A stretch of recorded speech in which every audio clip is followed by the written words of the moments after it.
What is the vibe like this year with kind of the coaching staff? There's been a little bit of turnover, obviously humbled by 5-11. How would you describe it as a veteran this year compared to last?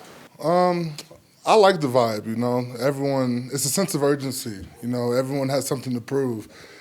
There's competition at every level, every position except for finally quarterback. It's really not that much of a competition. But like D-line, our room is loaded. It pushes everyone to be the best that they can be every practice. You can't take any days off. You got to prepare and doing everything like your job depends on it, which it does for a lot of guys. So I love the atmosphere. I love the competitiveness. Like I love what this is OTA number 5. Having a great time out there. We're working, getting better every day. Is the defense different this year? Just with the additions, are you guys doing anything differently, just generally scheme-wise? Well, I'm not gonna go into any specifics or anything. Good job. No, but just people are playing towards their strengths this year. We're gonna have guys rushing the passer. We're gonna have guys trying to stop the guys from catching the ball and everything. So I like what we're doing a lot this year. I feel like it fits our strengths a lot more. We add a little bit more, so we'll see once we actually get the real competition, because everything was good during OTAs. Everything, from OTAs, they'll be like, oh yeah, we're going to win Super Bowl 100-0, you just wait. We got to wait till we actually start getting some live competition and then judge it from there. Okay, so live competition. Can you tell more in training camp? More during the first quarter of a preseason game, or does it take to that first real game to know what you've got? Well, remember last year, yeah. we looked great during the preseason, like undefeated, and then the practice against the 49ers, we all did good. It's a continuous effort to get better during the season, and you got to prove yourself every week in this league. You can't ever you can't ever thrive off of the Super Bowl they won a couple of years ago, because most of those guys aren't here anymore. So it's a continuous effort every week to prove that you're the best that you can be and the best in the league, which I feel like we can do. I mean, you've been around for a while. Do you see teams get better or worse during the course of the season? And how big a deal is that you grow during the season as a team? Well, the teams that don't get better are the ones that don't make the playoffs. You have to continuously make improvements throughout the year. You can never stay complacent. You can't get complacent. You have to be able to work and adjust, because that's what the league is. It's all about adjustments. It's all about fixing things. And yeah, you may have had a problem here one week, but then the next week you can't go out and have the same problem, or teams are going to expose it. So you have to get better in this league, or you won't be successful. Shelby, you mentioned that deep defensive line group that you have. What role do you want to have within that group? That's what help us win. I'm not here for the personal accolades. I'm not here for anything like that. Anything I can do to help the team win, I'm game for. The reality, when you talk about teams improving, the biggest issue last year was quarterback. I mean, it's that carousel. How is it different now when you guys know, I know you're a defensive player, but that you know who the quarterback is? There's no second guessing, no looking over the shoulder. How much does that change how you view a season when you know who the guy is? Well, you have a bona fide leader. You have one guy that you can look towards and be like, this is our guy for the season.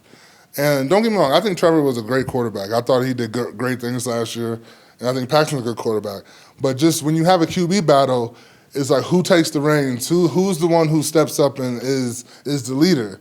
But this year with Case, you have a leader. You have a guy you can go to, and a guy that has won games in the league. You saw what he did with the Vikings last year. So yeah, it's a great relief for our team to be able to have that guy for this year, hopefully for years to come. Shelby, how would you describe Bill Cole for somebody who's never met Bill Cole? Oh, how do I describe Bill? Bill is Bill. It's really it's hard to describe Bill. Bill is, he's out there, man. But it takes, for someone that has never played for Bill, it's an adjustment period. Like last year for me, it was an adjustment period. But he gets the best out of his players, and he demands the best out of his players. And so you have to respect that. his way of doing it sometimes a little unorthodox, you know, but he has good intentions and he gets results. Like, well, I 5.5 sacks last year. You look at Adam. Adam had a great year last year. You have guys that necessarily weren't proven in the league that worked with Bill and got better with Bill, and it showed during the season last year. What was your adjustment? Practice. just the demands of practice, especially being in altitude. That was something new for me.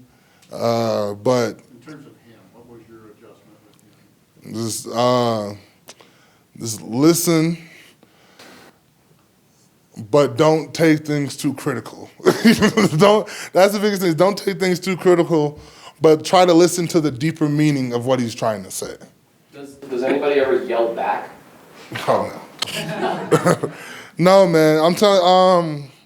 I like it though. He's like one of those old school coaches, so he has the respect of the room where you're not going to say anything back, regardless if you think he's wrong, regardless if you think he's right. He's our coach, you know, and we're going to ride for him. And he could tell us anything, you know. But at the end of the day, he's our coach, and he has that respect in our room where we would never say anything back. Speaking of coaches, DeMarcus Ware out there today? Yeah, man. How's Coach Ware today? Oh, it was good. He showed us some stuff. You know, I wasn't here when DeMarcus was here.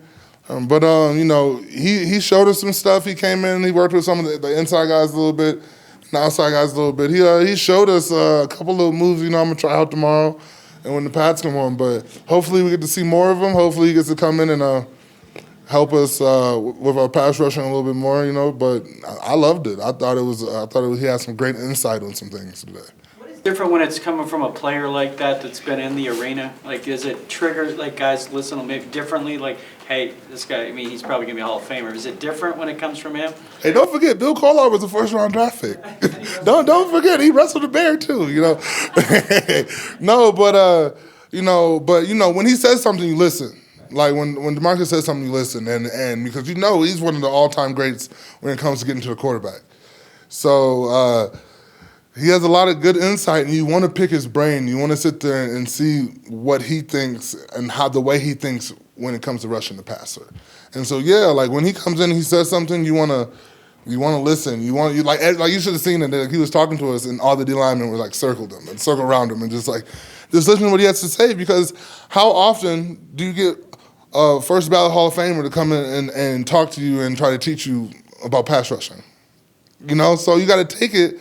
And you got to enjoy it. Like, that's the reason we're all out here. We all want to be great. You know, we all want to win. We all want to win championships. We all want to make the Hall of Fame, you know. So why not take tips from someone who's going there? Keith Talib was a guy who brought a lot of edge and kind of nastiness to this locker room. Probably can't fill his role exactly with him gone, but who in this group can maybe step up into more of that kind of vocal, kind of edgy leader that might help you guys? You know, Wolf is pretty edgy, you know. You know, like, I feel like every guy brings different traits. You know, Wolf is more of like a lead by example type of guy. But then also when things come down to it, you know, he has a lot. He's a lot to say, and people listen. You know, so when it comes to like the D-line part of it, I would say because we all follow and like Domitel follow, like we all lead, like we all follow his examples. You know, he's 13 years in. You know, how often do you get a 13-year vet? And, you know, we haven't really had Clint around that much, but I feel like Clint knows what he's talking about. But when it comes to the more, like, edgy, like rah-rah, like, yeah, it's probably Wolf, yeah. What is your Guys, a couple more for Shelby. What is my style? Yeah. I just be chilling. Like, you know, honestly, like, I'll say something here and there, but I'm more of a talk to you one-on-one type person, you know. Like I don't have really much to say when it comes like the full team, but one-on-one we can talk and we'll go over what we need to do and what might help you, and then also I take it like what might help me, like, you know, like you got to be able to talk to guys. What is it about Derek that makes you think that he's healthy or pain-free? Because last year was obviously miserable for him because of the health. What have you seen that makes you think like, yeah, he's ready to rebound, have a big year? I've seen him practice. I've sseen him be perfectly fine in practice. I think he's 100% healed. I think he's healthy. I think this year will be a great year for him. I feel like we have nothing to worry about when it comes to Wolf.